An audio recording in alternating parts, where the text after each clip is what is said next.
Bienvenida María Laura a este espacio, muchas gracias por tu presencia. Voy a arrancar con la pregunta de rigor. ¿Quién es María Laura? Bueno, buen día, muchas gracias por invitarme. Realmente es muy novedoso y muy grato estar acá. ¿Quién es María Laura? Bueno, María Laura, soy hija de Rita y Jorge. Para mí es especial decirlo porque soy una hija querida y tengo esa suerte de que un padre y una madre que me quieren y bueno, eso me define. Tengo 47 años, estoy casada,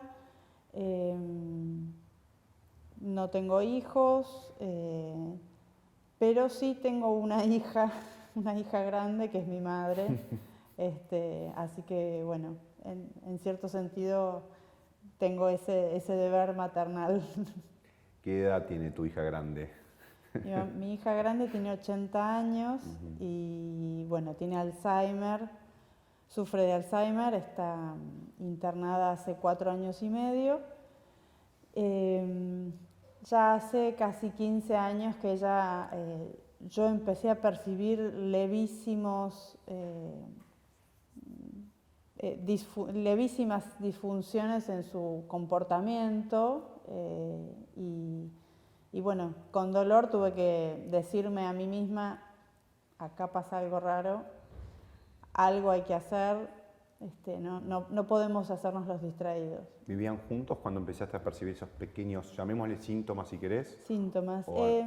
No vivíamos juntos. Yo vivía acá, en Buenos Aires, y ella vivía con mi papá en San Luis.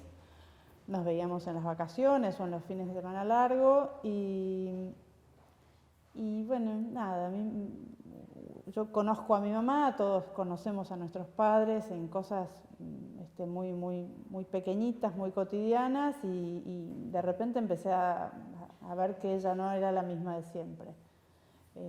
Sus reacciones, sus respuestas, sus acciones o sus omisiones eran raras.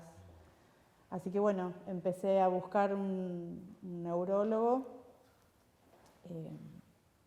Me dije a mí misma,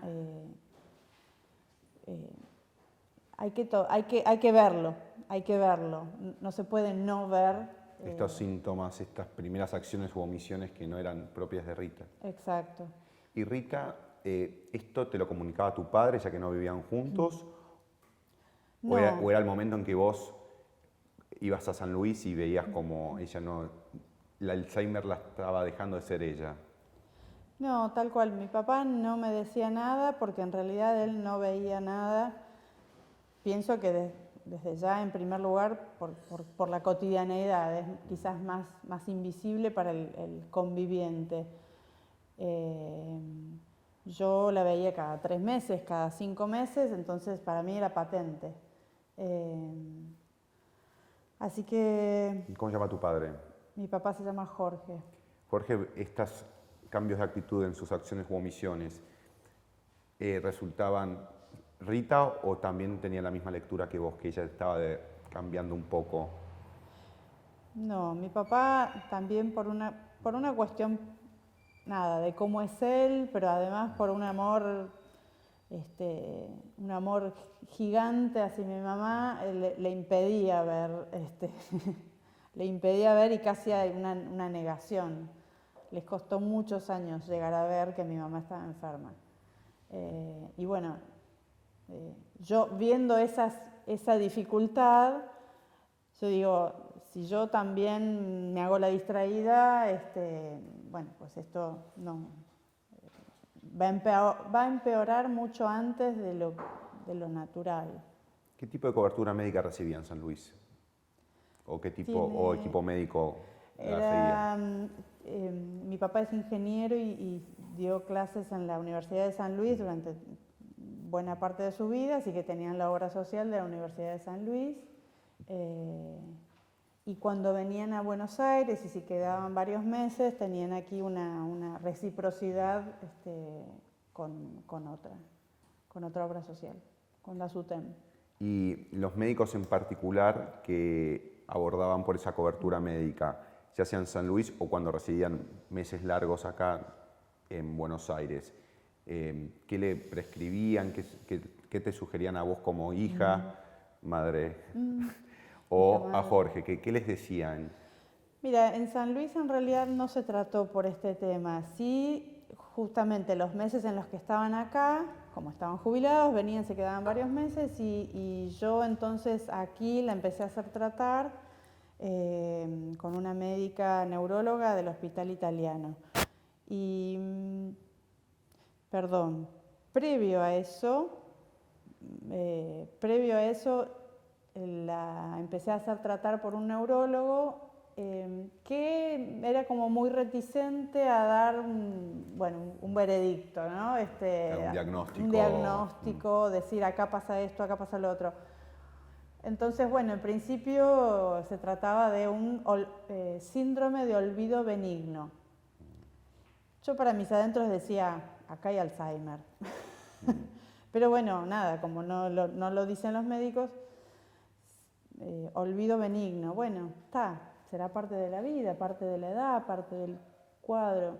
De todas maneras, con el tiempo hubo necesidad de cambiar de profesional y ahí sí, una neuróloga del Hospital Italiano que la empezó a tratar. Y en definitiva, sí, modificó un poco alguna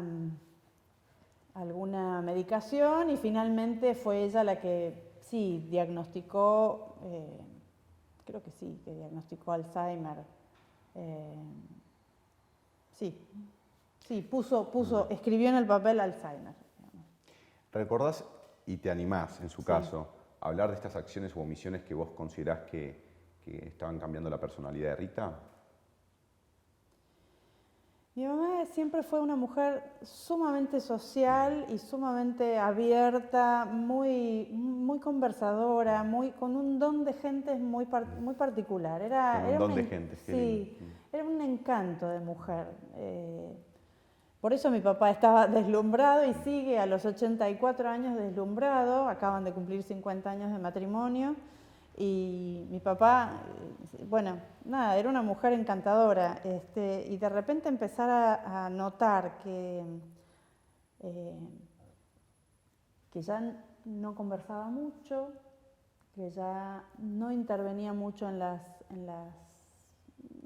ningún tipo de situación así familiar. Ella siempre llevaba las reuniones, las fiestas, tenía mucha habilidad para agasajar a la gente y de repente cuando vi que ya no, dije, wow, esta no es mi mamá. Ya no interactuaba, no era capaz, ya hace muchos años que no es capaz de interactuar en un diálogo. Ahora ni hablar, ¿no? Pero hace 10 años atrás ya se mantenía calladita y bueno, eso era todo. Hubo alguien que me hizo algún comentario quizás un poco irónico, no, tu mamá, pero digo, mi mamá tiene Alzheimer. Siento que tu padre le costaba, entonces, percibir esta realidad, por mucho amor, ¿no?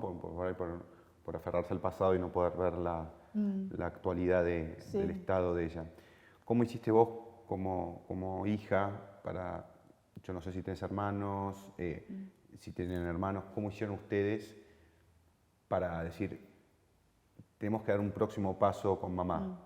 ¿Cómo es ese proceso y qué pudo haber sido ese próximo paso? ¿Más consultas, acompañamiento terapéutico, enfermería, residencias gerontológicas? Sí, tengo una hermana y un hermano, un poquito menores, pero somos todos adultos. Y el hecho de que mi papá viera lo que sucedía fue siempre una lucha y hasta ahora te diría que sigo a veces luchando. Hay como una resistencia constante a no ver la enfermedad, a no ver la decrepitud del ser amado, ¿no? Y fue una lucha muy ardua, porque una resistencia absoluta a ver que hay que hacer algo. Él estaba convencido de que mamá estaba callada porque estaba cansada, o que tenía, no sé, que cocinaba todos los días